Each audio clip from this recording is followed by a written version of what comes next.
Thanks for joining me at my first Campfire Chat. I'm looking forward to these.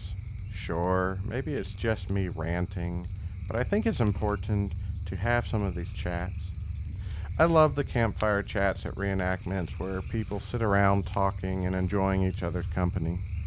I learned a lot and have had a lot of good times sitting around the campfire. We had a lot of light-hearted discussions, but serious discussions too.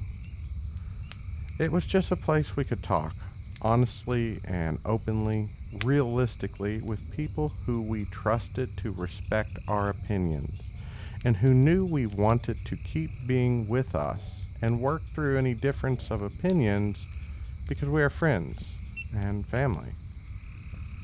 That doesn't mean that our discussions never were heated, but this was a time that, even though serious discussions came up, people were able to sound each other out, and when we got up the next morning, we're still friends and still family.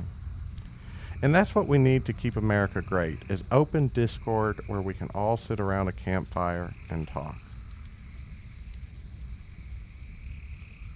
With reenactments, one of the most important things I learned from going to these events was how to interact with people, or how I interacted with people.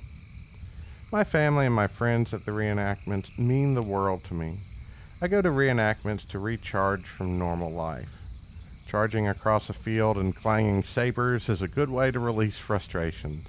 Saber yoga, as I see it. I needed those breaks to recharge so I could go back to work and normal life without going crazy. But reenactments taught me to cherish the interactions with people and cherish individuals and people different than me. Today, I wanted to talk about racism in the Civil War. It took me a long time to realize that we still have racism today. Racism and discrimination were around long before the Civil War, but in this country, you can see a lot of racial issues traced back to the Civil War, because it was such a time of change. As you had good forces in slavery and oppression, you had others that clung to it. As I mentioned in my episode about why we had a Civil War, racism isn't a topic brought up by spectators, nor do reenactors want to broach it. And I think this has been a disservice. I mean, reenacting is a hobby. It's not our job to bring up all the uncomfortable and uneasy subjects to discuss. But as I saw race relations get tense around 2020, I saw reenactors take a step back and not want to engage in those conversations. Where I was like, isn't it our duty as Americans and as people to step forward and talk about race relations, especially when things get tense?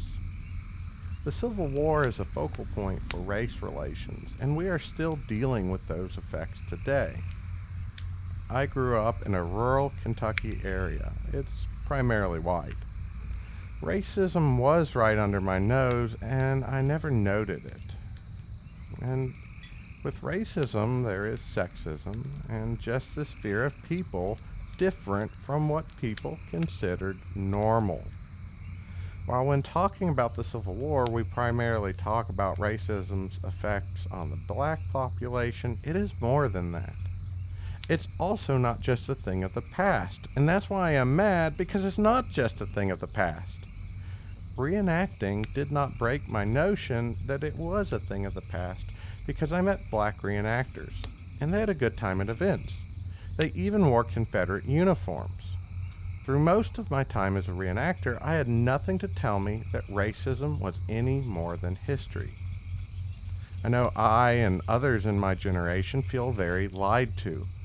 Growing up in the 90s and watching The Cosby Show, Star Trek, and having adults talk to me about racism, I thought racism was gone. This was something we beat in the 60s, according to my high school curriculum. Racism was something that was a stray police beating across the country that was very frowned upon. Racism was something clung to by old hillbillies, and when they died, it would be gone. We all got along. Not that I knew many black people growing up, but being the ones I knew were my friends, I was blind to what they may have been going through. I wasn't really challenged to this line of thinking in undergrad either. I met people from other countries and nationalities and thought they were interesting people.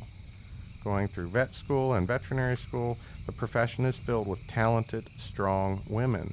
So I thought it normal that women could be in places of power and authority. It was senior year of vet school when I started to rethink how I viewed events in life, and I realized I had been lied to with the extent of racism and sexism or discrimination that was still going on in this country. In vet school, we had senior clinical rotations. We were put in groups of 4 or 6 students and had different rotations: surgery, internal medicine. Boys were quite valued to be in the rotation group. At first, I quite enjoyed the fact that all the girls wanted me in their group. Then one of them explained to me it had nothing to do with me. Vet school was predominantly women. The women were self-aware enough to know they got a little catty with each other when working in high-stress environments with other competitive women. And they noticed one of us dumb boys on the rotation with our testosterone usually calmed the group. I was not needed for my wit nor my charm. However, once on an ambulatory rotation, we had a group of 3 boys. My instructor, she said, "Wow, this is going to be great." I thought it was in regards to that whole boy-girl ratio. So off we went on a farm call. It was something like a rundown trailer park that we went to. We mainly just vaccinated some dogs. The people there were really respectful when they were talking to us students, and I didn't think much of it. I was more concerned with being a good vet and all the facts I was supposed to know, and then how to apply those facts. That's a big thing in life. You learn facts, but then you have to apply them the right way. But then I noticed my instructor. She attempted to talk to these people. When she came up, their eyes snapped to the ground and they wouldn't speak, or if they did, it was very short yes or no answers. Not at all like the respectful but fairly normal conversation they had with us guys. And then it hit me. These were black men. They were trained not to talk to white women. They were trained not to look at white women. The professor wanted a group of guys because we could actually talk with our clients. She and the women that had went out before couldn't talk with these clients. I was shocked. I don't think I really processed the events for years, but I remembered it. I think for a while I just said, that's the back hills of Alabama. That's remote.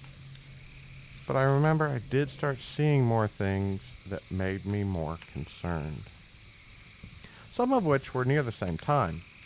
I remember voting for president. I voted for President Obama.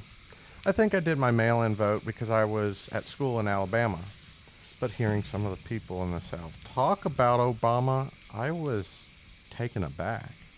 I had heard people not like a particular candidate, and I had heard derogatory terms about black people, but I hadn't heard them spoken with any passion before. I didn't quite understand it when I did hear it. Not just words, but words with feeling and emotion behind them. I started paying attention over the next few years, and I noticed things. Single women I knew were denied places to live. Women who were qualified for a job were pushed out. I also remember my community didn't want to include certain groups in community events. While this is only a story to me, my parents' generation talk of curfews where the blacks had to be out of white communities by a certain time. I started looking at laws and I noticed laws that targeted the poor, and poor people are often black.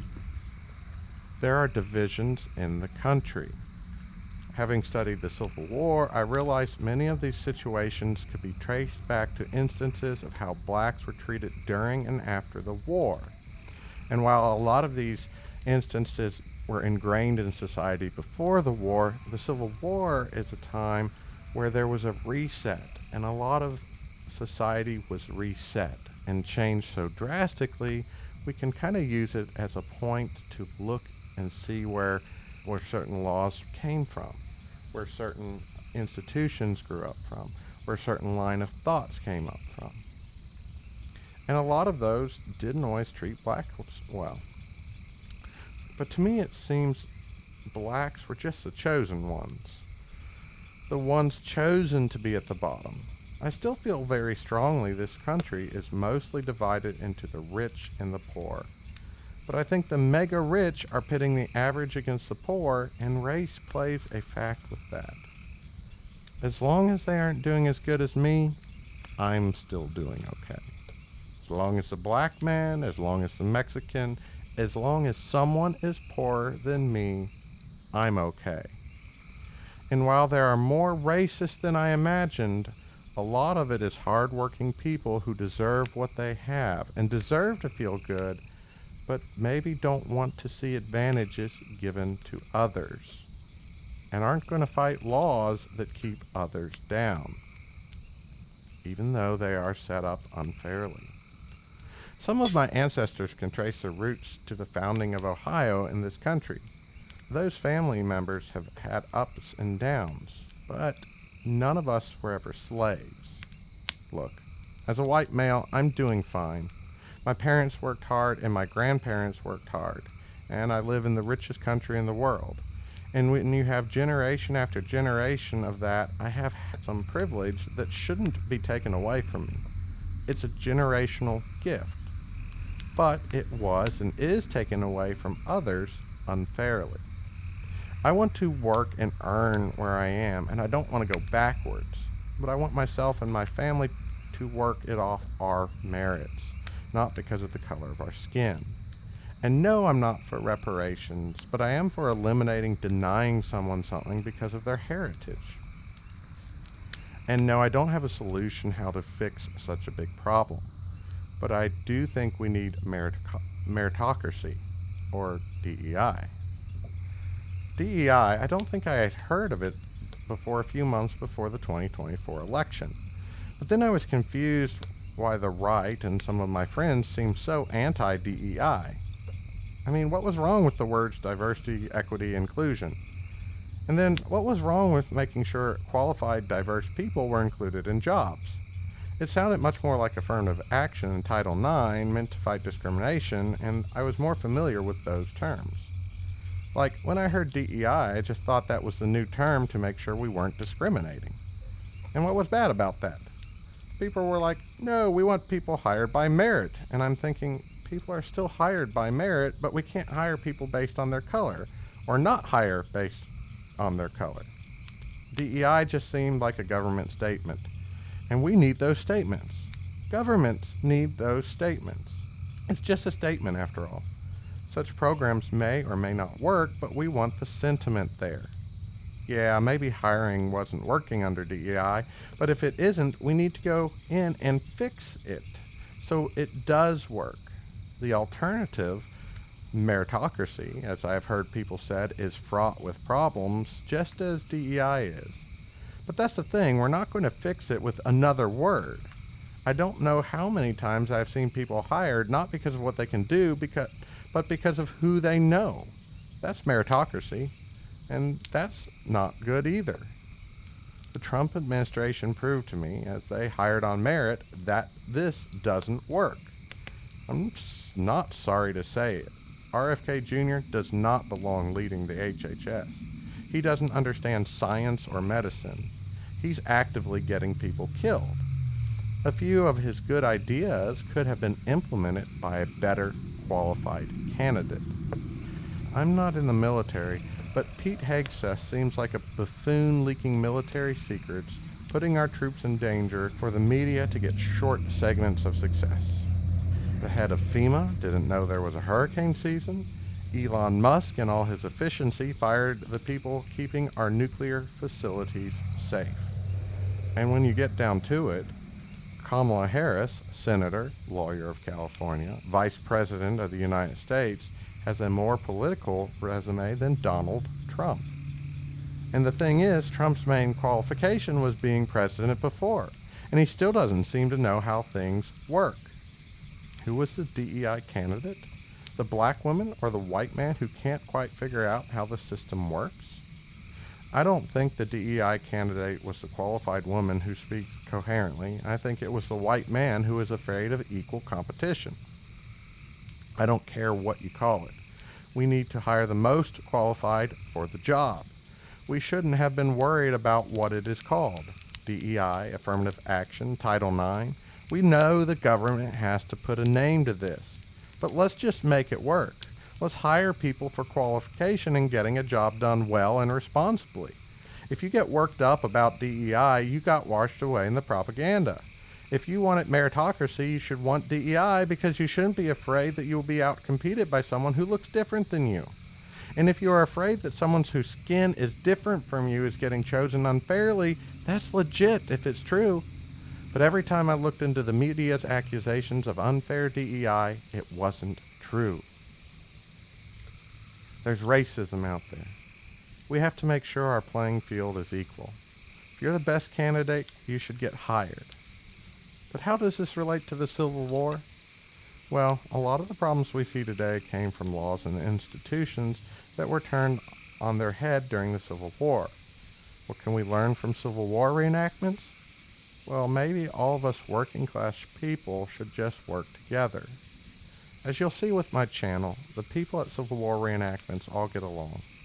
Black men in Confederate uniforms, white men in blue uniforms. My gosh, cavalrymen and get along with infantrymen. Spectators coming to learn and people eager to share what they know, all of them on their time off. Reenactors and spectators pay to spend time with each other and just learn and talk. Heck, I've had arguments with my family and friends at Civil War reenactments. Passionate arguments, the most passionate about the division we have seen during the Trump years. But you know what? We still love each other. We still go to work the next day, and we still, when we have time off, want to spend that time off with each other. And when I know I need a friend or a hand, I know I can call on those who I've had the most passionate arguments with. As reenactors, we're all the same, just trying to get through life. And I really don't see how much different that is from all the other Americans out there. Because even though the different political views of reenactors are, well, different, the reenactors I know would give the shirt off their back to help someone in need. Someone in front of them who they understand. There was this girl in college. She wouldn't date me. I'm simplifying the story, but, I was too simple. I didn't understand the world and how it worked. So, she couldn't have a relationship with me. But I think I do understand the world and how it works and people. Whether we're in California, Kentucky, Africa, or China, the average person is just trying to make ends meet and maybe enjoy a few moments along the way.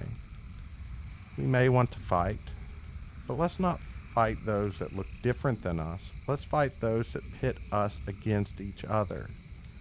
And maybe realize that institutions could have been set up in ways to keep some people down. As a matter of fact, these institutions might keep most of us down. If you are supporting a candidate or politician that pits you against your neighbors on your left or on your right, or any group of people, that is not the person you should be supporting. And don't forget, that person in California is likely not that different than you. The person across Campfire is not that different from me. And that person from Africa is likely not that different from me either. Even the person from China, Russia, not that different. Those who are different are the ones that don't understand a hard day's work. Those who don't understand what it's like not to be able to afford groceries. Those who never worry about health care. Those who are different have titles like president, congressman, CEO.